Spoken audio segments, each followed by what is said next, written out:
এবার তামিম ইকবালের খবর আছে। আগামীকালকে বিপিএলে ঘটতে চলেছে অন্যরকম একটি ঘটনা। বিস্তারিত জানতে একটি লাইক দিয়ে সম্পূর্ণ ভিডিওটি দেখতে থাকুন। আপনাদের সাথে রয়েছে আমি ওয়াসিম। ভিউয়ার্স, এমনিতেই বিপিএলে তামিম ইকবাল এবার নানা কারণে আলোচনায় রয়েছেন, হোক সেটা ব্যক্তিগত কর্মকাণ্ডে অথবা পারফরমেন্সের দিক দিয়ে, এমনকি বরিশালের সাফল্যের দিক দিয়ে, সব কিছু মিলিয়ে এই মুহূর্তে তামিম ইকবাল রয়েছেন আলোচনার কেন্দ্রবিন্দুতে।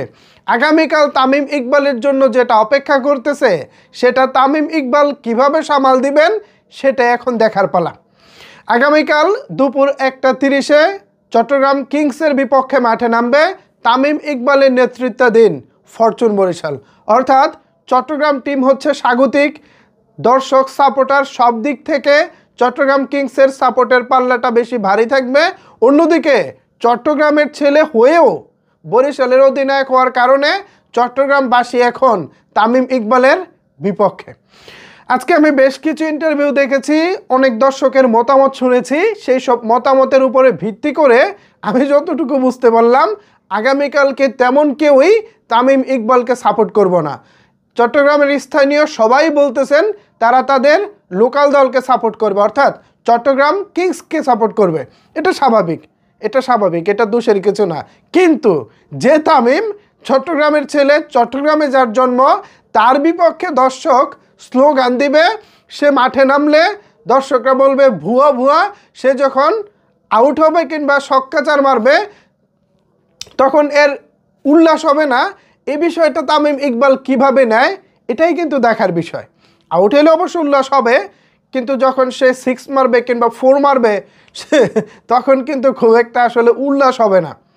এরকম ঘটনার সম্মুখীন বা এরকম একটা পরিস্থিতিতে তামিম ইকবাল কি করেন সেটাই কিন্তু এখন দেখার বিষয়। তবে আমার কাছে কেন জানি মনে হচ্ছে তামিম ইকবাল এই স্নায়ু চাপটা নিতে পারবেন না।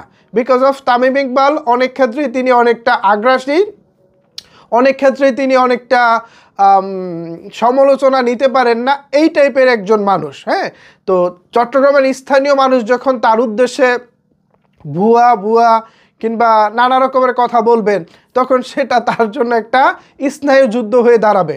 সেই স্নায়ু যুদ্ধের সাথে পাল্লা দিয়ে তামিম ইকবাল মাঠে কতটুকু ভালো করতে পারেন এটাই এবার দেখার বিষয়। আমি চাই স্থানীয় যারা দর্শক আছেন, অর্থাৎ চট্টগ্রামবাসী যারা আছেন, তারাই জিতে যাক। কারণ যেহেতু তাদের লোকাল দল চট্টগ্রাম কিংস এই আসরে এখনও পর্যন্ত ভালোই খেলতেছে, দুর্দান্ত খেলতেছে মোহাম্মদ মিঠুনের নেতৃত্বে। আশা করি ভালো কিছুই হবে। দেখা যাক ভিউয়ার্স, আপনাদের কি মনে হয় তামিম ইকবাল লোকাল অডিয়েন্সের বিপক্ষে অর্থাৎ স্থানীয় দর্শকদের বিপক্ষে কেমন খেলতে পারে বলে আপনি মনে করতেছেন?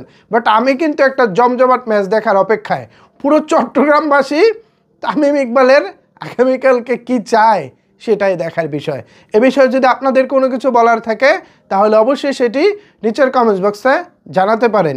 ধন্যবাদ সবাইকে এতক্ষণ আমার সাথে থাকার জন্য।